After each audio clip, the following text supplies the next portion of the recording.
up in an emergency room or have a seizure, or, there's so many things that can happen to these kids at a young age.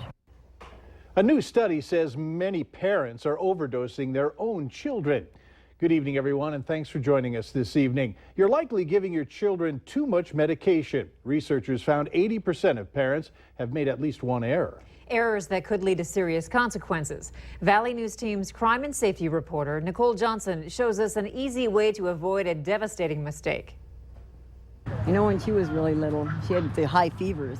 Gail Williams keeps both eyes on her granddaughter at all times to make sure she's okay. When kids get hurt or sick, Williams says it's an emotional thing. I call the doctors. She understands how parents would do anything, even the wrong thing, to make them feel better. When you go to get a prescription, sometimes it's kind of, you wonder, Things like we're in such a hurry to do everything nowadays where we never used to be. On purpose or by mistake, a recent study shows a lot of parents are giving too much medication to their kids. While a lot of parents think that over-the-counter drugs are safe, given in the wrong dose, it could be deadly. And sometimes your child's in pain, or you want to help your child right away, but it's important to take a step back, slow down, really read the packaging carefully, making sure that you line up the information about your child with the dose to give in a nice table. And then the other big take-home message is to always use a syringe to prepare medications, an oral syringe.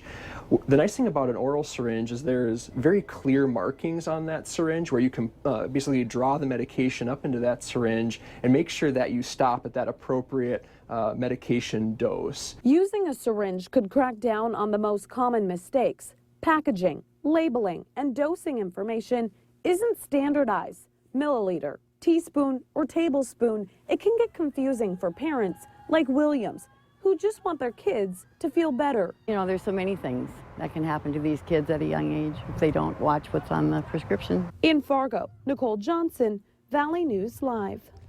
The most common side effects of an overdose are irritability, abdominal pain, nausea, and vomiting. If you think you gave your child too much medication, you should call the Poison Center. The number to call is right there at the bottom of your screen. It's free and it's 24/7.